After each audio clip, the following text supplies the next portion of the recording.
Kapag lumabas to sa newsfeed mo, then this message is for you. Or kailangan ninyong marinig itong reading na ito.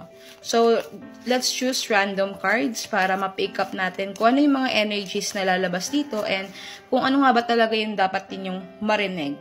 Okay? So, magkaiba po itong collective reading sa mga private reading ha. Mas specific po yung mga answers sa private reading and talagang nakalaan para sa inyo kapag nag-private reading kayo. So, sa mga nagtatanong or gusto mag-avail, just message lang po sa aking Facebook page, Readings by Elle. As of the moment, 3K followers po ang Facebook page ko. Yun lang po ang nag-iisang account ko and here's my TikTok with 37K plus followers. Isa lang po ang account ko sa TikTok. Okay? Wala na pong iba. At hindi po ako nagkukusang mag-message sa inyo para mag-avail kayo ng private reading. So, dapat kayo po yung maunang mag-message sa akin. So, sige. Start na tayo, no?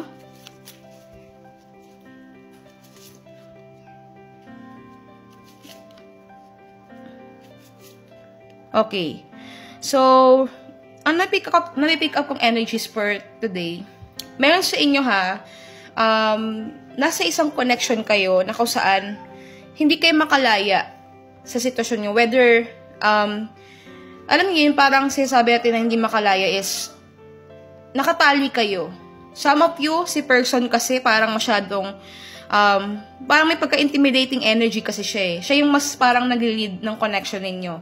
Ikaw parang wala kang magawa. Sino ba itong mga nanonood ngayon, no? I can sense some, yung parang nakasuffocate. Or, gusto mong makalaya kay person. Pero bakit ganun? Parang nakatali ka pa yun sa kanya. And it seems like nga na nakadepende ka sa taong ito. And also si person kasi, bukod sa nakaka-intimidate yung energy niya, ikaw kasi, umaasa ka sa mga plano ng taong ito. Kaya, ikaw, kahit sabihin natin may mga red flags, no? Or hindi mo na nagugustuhan yung parang yung daloy ng connection ninyo, ito ka. Parang, alam mo yun, kung totoo may choice kang lumaya or umalis. Pero, ikaw din mismo, yung parang naging dahilan para makakulong ka sa taong ito or sa sitwasyon na to. Okay. So, sinasabi dito ng guides, if you're wondering kung ano yung mga pangako ba ng taong ito is totoo nga ba or may sasakatuparan nga ba, it's a no. Okay? Kasi, maaari itong taong ito, magaling lang siya magsalita, pero kasi, hindi niya to tinitake ng action. Wala sa gawa. And maaaring, itong taong ito kasi minamanipulate ka lang. No, magaling lang tong parang magaling lang si person kapag may pangangailangan. And ikaw naman, nagpapadala ka masyado sa emosyon mo. Nagpapadala ka masyado sa mga salita niya. Pero hindi mo alam na, kung tutuusin, kapag nakakita na siya ng mas better na opportunities, iiwan at itiiwan ka lang din ng taong ito. Okay.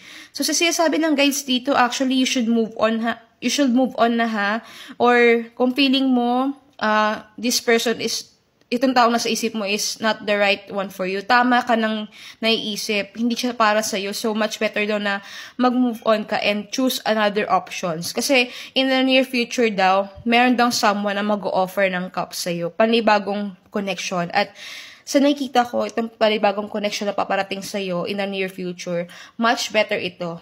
And, mas may kitaan mo ng totoong potential. At, kung ano man yung nagagawa sa inyo ng recent or past person ninyo, may feel ninyo dito sa bagong connection na to na mas better siya, yung mga plano niya, ginagawa niya, ina-actionan niya, and mas mag-offer to ng stability pagdating sa love and commitment. So, you should move on or move forward na from that toxic person na puro salita lang naman, wala sa gawa.